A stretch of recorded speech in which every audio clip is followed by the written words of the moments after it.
Magandang umaga mula sa Pag-asa Weather Forecasting Center. Ito ng ating update sa magiging tayo ng panahon sa susunod na 24 oras. Makikita natin dito sa ating latest satellite images itong mga makakapal na kaulapan na umiiral sa silangang bahagi ng Luzon ay ang patuloy na epekto ng shear line o yung salubungan ng mainit at malamig na hangin. At sa kasalukuyan itong shear line ay nakakaapekto dito sa silangang bahagi ng Southern Luzon. Samantala ito ng mga kaulapan na nakakaapekto sa silangang bahagi ng Visayas at Mindanao ay dulot naman ng easterlies o yung hangin na nanggagaling sa Karagatang Pasipiko.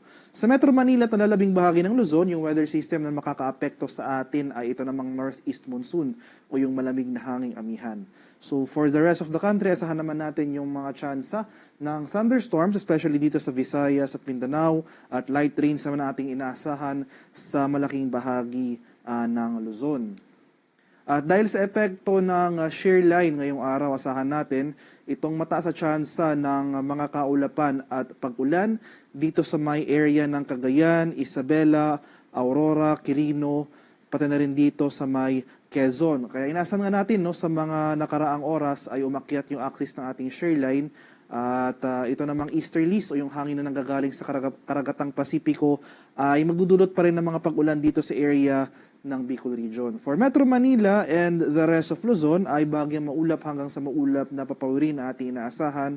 May tsansa pa rin tayo ng mga usual afternoon to evening na mga rain showers or thunderstorms, especially dito sa area ng nalalabing bahagi ng Calabarzon at Mimaropa at tsansa naman ng light rains sa ating inaasahan dito sa Metro Manila, nalalabing bahagi ng Central Luzon, pati na rin dito sa may Ilocos Region, malaking bahagi ng Cordillera at nalalabing bahagi ng Cagayan Valley. Kaya over the eastern section of Luzon, ito yung mga lugar na maapektuhan ng shear line at easterlies. Patuloy po tayong maging handa at alerto sa mga banta ng flooding at landslides, lalong-lalo na kung tuloy-tuloy yung pag-ulan na ating mararanasan. Sa areas naman ng Palawan, Visayas at sa Mindanao, dahil naman sa epekto ng easterlies, asahan rin natin yung maulap na kalangitan at mataas sa tsansa ng pag-ulan dito sa area ng Eastern Visayas, Dinagat Islands at Surigao del Norte. Sa nalalabing bahagi naman ng Visayas, pati na rin dito sa Mindanao at Palawan, ay generally fair weather ang ating inaasahan, partly cloudy to cloudy skies, pero nandiyan pa rin yung mga tsansa ng mga biglaan at panandaliang pag-ulan na dulot ng thunderstorms. Sa kalagayan naman ng ating karagatan, sa kasalukuyan may gale warning pa rin tayo nakataas dito sa seaboards ng Ilocos Norte at ilang mga bayan ng Ilocos Sur.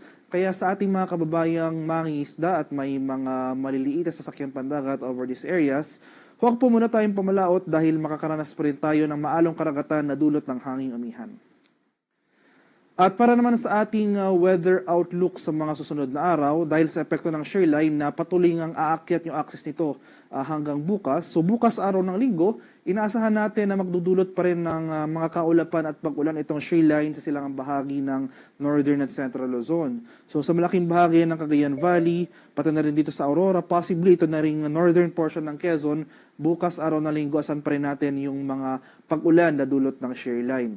Samantala, sa araw naman ng Lunes hanggang sa Miyerkules, so Monday to Wednesday next week, may inaasahan tayong panabagong bugson ng northeast monsoon o yung amihan na kung saan magdudulot ito. Patuloy ito magdudulot ng mga pag-ulan dito sa silangang bahagi ng Northern Luzon.